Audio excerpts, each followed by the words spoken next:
So we're going to start with something different. We're going to do a quick focus test. If you guys will participate with me, will you guys do that? Yes or no?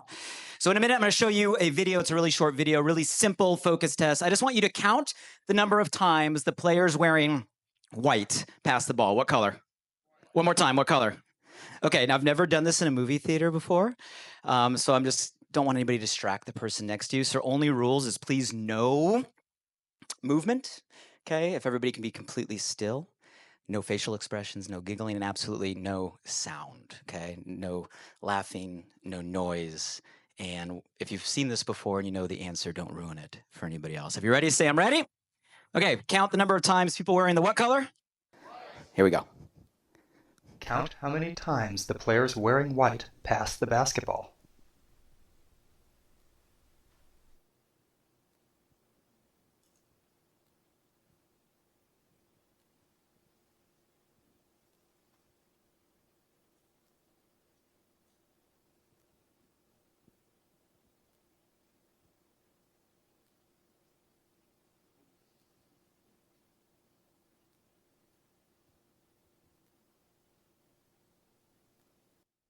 How many passes did you count? Okay, how many of you guys saw less than 10 by a show of hands? Raise your hand if it's 11, 12, 13, 14, 15, 16, 17, 18. Any other number? Shout the number. Okay, here's my real question. Did you see the gorilla? How many of you guys did not see the giant gorilla? How many of you guys have no idea what I'm talking about right now? If I told you in the middle of that video, a giant freaking gorilla walks into the middle of the video screen and bangs its freaking chest, you would think I'm completely lying by a show of hands. Anybody willing to take a bet on this one? Let's rewind real quick.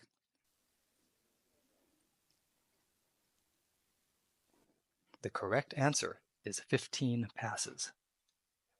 But did you see the gorilla?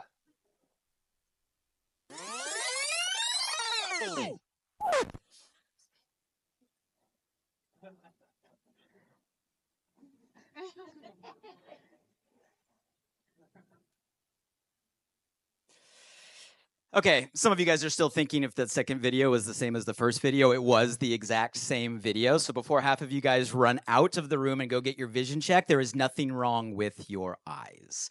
Okay, so that's a famous experiment. Some of you guys have probably seen that before. It was conducted by two psychologists, and they actually won the Nobel Prize for its ability to illustrate a concept they called inattentional blindness, which put simply means that we tend to miss what we are not looking for, right? So if we can miss a giant freaking gorilla in the middle of a movie theater, it really raises an important question.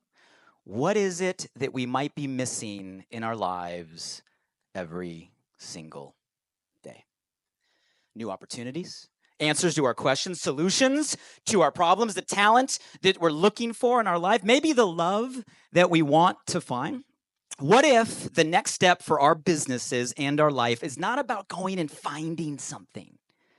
What if it's about actually just learning how to see what might already be right in front of us? So I love how Wayne Dyer says, change the way you look at things and the things you look at. What's the word? Change seems to be a theme of tonight, right? I remember the first time this concept hit me hard personally. So quick backstory. I actually grew up 45 minutes north of here. Very traditional upbringing. My mom, a teacher. My dad, a police officer. Always wanted to be successful. And in my household, that meant following a traditional script. Public school, there's me and my outstanding sixth grader. Student body president in my high school. College down in San Diego, UCSD. Degrees in political science, public law, and psychology. Building the resume. Thought I was going to be a lawyer.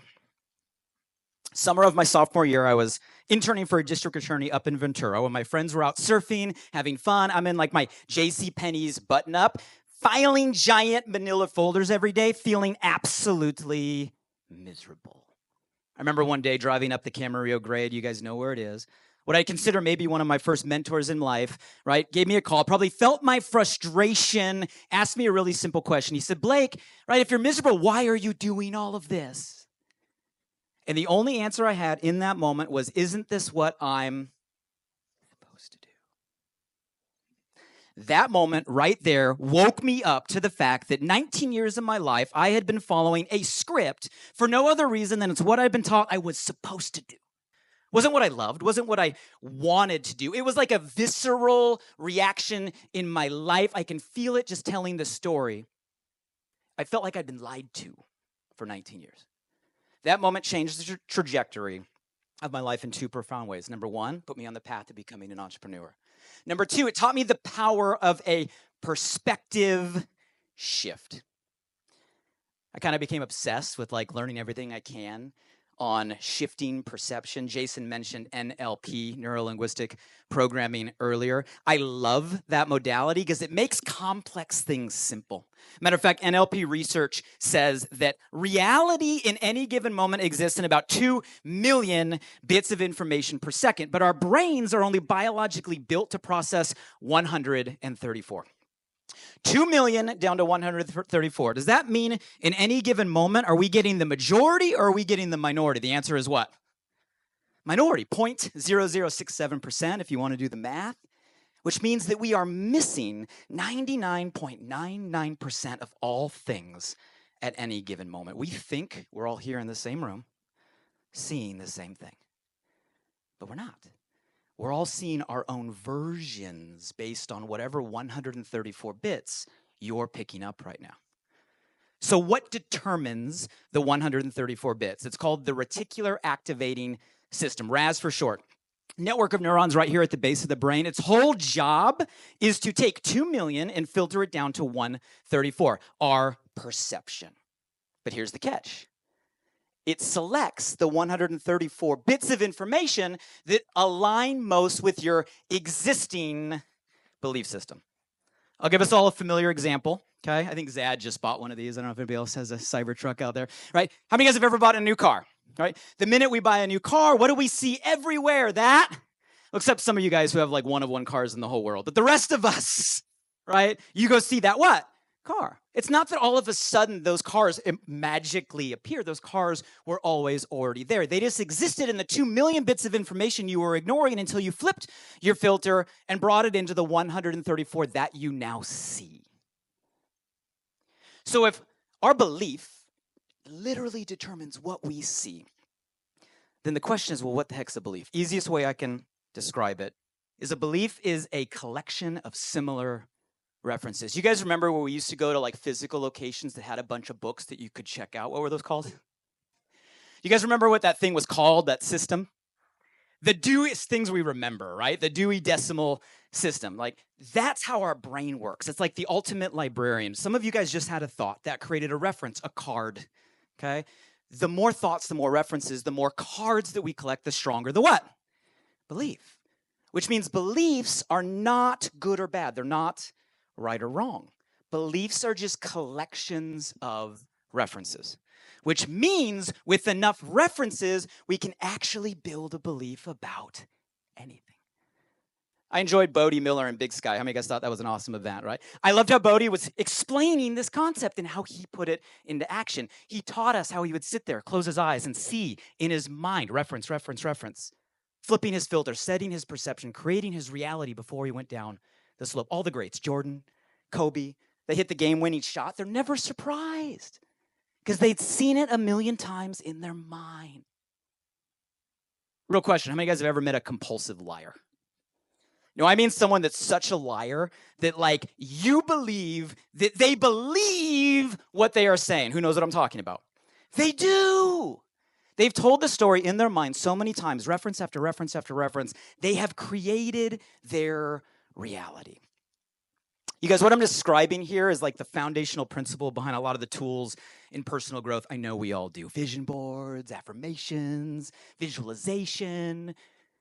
It also is the answer that can keep us stuck sometimes. Selective perception, confirmation bias, psychology terms basically say that we tend, right, to search out things that confirm what our existing belief system is and ignore and downplay things that contradict it. We see what we want to see, which can put a lid on our life sometimes. Any pet lovers? Okay, I hope your pets never get fleas. I'm not wishing this on you right now, but if they ever get fleas, here's a fun experiment you can try. Training fleas requires a glass jar with a lid. The fleas are placed inside the jar and the lid is then sealed. They are left undisturbed for 3 days. Then, when the jar is opened, the fleas will not jump out. In fact, the fleas will never jump higher than the level set by the lid. Their behaviour is now set for the rest of their lives.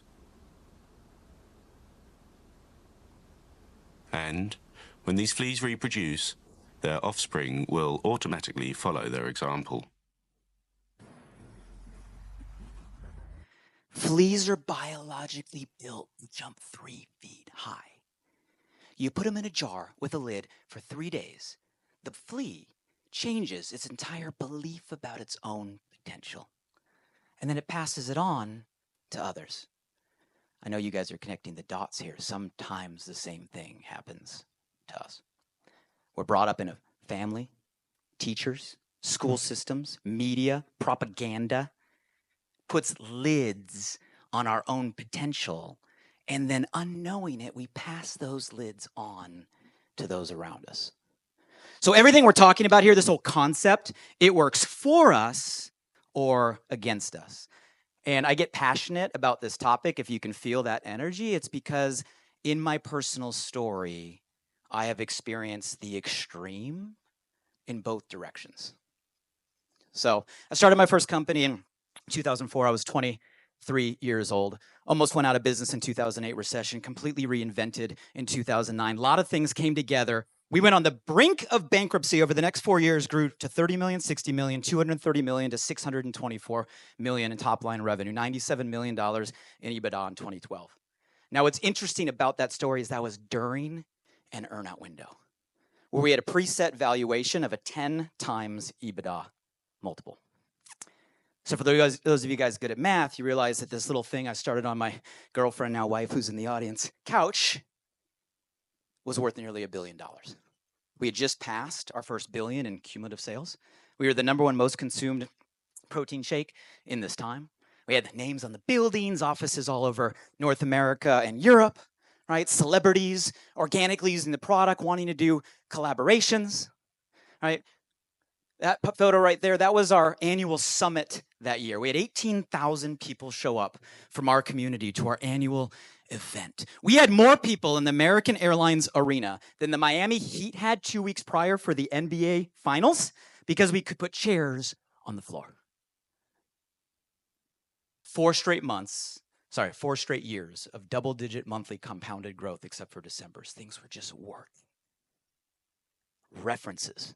Building beliefs, raising the lid, creating results that created more references, that raised the belief, that raised the lid, that created more results. It's the magic of momentum. 4 years later, complete opposite. So the parent company we exited to didn't have the liquidity to honor the last tranche of that buyout. So their whole solution was to spin us out and do our own IPO. After a year of prep, the month that we're about to go out, a guy named Bill Ackman bets $1 billion to short a stock called Herbalife. Brings in the FDA, FTC smear campaign to take the company down. Netflix series, Betting on Zero, you guys are probably familiar. So here we were, an LA-based, shake-based, hyper-growth, direct-selling company. And now, while we knew our model was very different, we were afraid that we were about to march our company right into the crosshairs of Wall Street. True story, literal. Day we're supposed to start our roadshow. Instead of getting on the Jeffries jet in New York, I get on a Delta commercial flight and fly home. No-showed the roadshow, tanked the parent company stock, one of the most shorted stocks on Wall Street that year. Short selling pressure brought in, not a coincidence, litany of litigation, class action predatory lawsuits. We ended up losing the largest TCPA judgment in history, $900 million for something we didn't do. 1 week after trial, we got a retroactive waiver from the FCC that had it come 1 week earlier would have voided the entire claim. A couple years prior, I'd put some money in a trust for my kids, thinking that if everything went to shit someday, my family would be taken care of. I remember walking out of a gym one day, getting a call from my UBS advisor. I only gave him one instruction: conservative and liquid. He calls me and says, Blake, it's all gone. I go, what do you mean it's all gone? Turns out he put it all into a fund of his childhood buddy, probably for high fees. Ended up being a complete fraud. Andrew Franzone's probably still under FBI investigation. Me looking at my kids that day, that felt like absolute rock bottom. I couldn't get away. Caitlin talked about that cortisol feeling. I couldn't get away from a constant crushing physical feeling. I remember one night laying in bed thinking about my partners. I had this realization: the only thing worse than losing everything is losing yourself in the process. I was close with John C. Maxwell at this time. He told me, he said, Blake, you're focused on the wrong gap. He said, you start here, we get to here, and inevitably you go through a dip. But you're focused on where you were and everything you lost to where you are. You forgot where you came from and how far you have come. I had another friend, Eliyahu Gian, around the same time. He said, Blake, your identity, who you are, it's not tied to what you achieve. It's tied to what you overcome. For me, that was a shift. I'm sure in that season, the gorillas were all around me. I just was not going to be able to see them in the state that I was in. I had to detach from who I thought I was in order to see who I could become. So I made an intentional decision. Radically redefine my references. Cut out things that didn't serve me. Start collecting things that did. Here's two frameworks that helped me tremendously. One is a book called The Second Mountain. It talks about how your first mountain in life, it's really about self. It's driven by accomplishment, achievement, ego, things, and there's nothing wrong with any of that. But it explained how pain and trauma can give birth to a second mountain. The second mountain's more about service. It's about people, relationships, connection, impact. And that made a lot of sense. The other one I'm sure you guys have recognized from like LinkedIn, Instagram, right? The Ikigai. This is what challenges you to dive deep into like what you love, what you're good at, what the world needs, what you can get paid for. At the intersection of it all, the Ikigai, Japanese term for your reason for being. I highly recommend spending time on this, going deep, and then reviewing it, reference, to start to program the filter to attract the things you want in your life. I promise you, what happens is crazy. So here's the mental model. We as achievers, we all have visions for our business. We have visions for our life, right? Once we have the vision, that becomes our North Star. As the North Star, then there's really only two types of beliefs. There's beliefs that move us toward the vision that we want, and there's beliefs that keep us away from the vision that we want. For the things that move us towards, we keep. For the things that keep us away, we reassess. Underneath the beliefs are references. References either happen by design or by default. Here's the problem, true fact. Most people will spend their entire life based on a set of references that were given to them by happenstance. Here's what I love about this conversation, is it creates the power of choice. Because we get to start to choose what we reduce, remove, replace. Intentionally collecting the references we want to build the life we desire. That's the shift from going and living by default to by design. And this has so much impact on us as people. And then in a room like this, full of leaders, of communities, ripple into others. So I ended up rebuilding part of the business in Europe, large enough to get reacquired by my current company, Prove It, where I stepped it into a leadership role 5 years ago. Here's me actually in front of the group 2 weeks ago in Italy. Now, our business model, the performance guys call it partner marketing. I call it community marketing. All that means is we move our products to the world through a community of coaches, affiliates, influencers, social sellers. So sure, I can go teach all of these individuals product features, product benefits, and that'll help them move product. But it's this stuff. It's teaching people how to remove the lid, see the gorilla in their life that moves people And moving people moves a lot more product. And a reminder for all the parents in the room, there's mine. Grayson, Sadie, this is more of a reality. Our words matter. Don't be lazy in your language. We're literally creating references that'll create the perception of how they see the world. So in summary, we experience life based on our perception. Our perception is based on our filter is based on our references. What references are we allowing to program us every single day? What limiting beliefs are putting a lid right now on you, your teams, your families? Gorillas, opportunities might be right in front of you.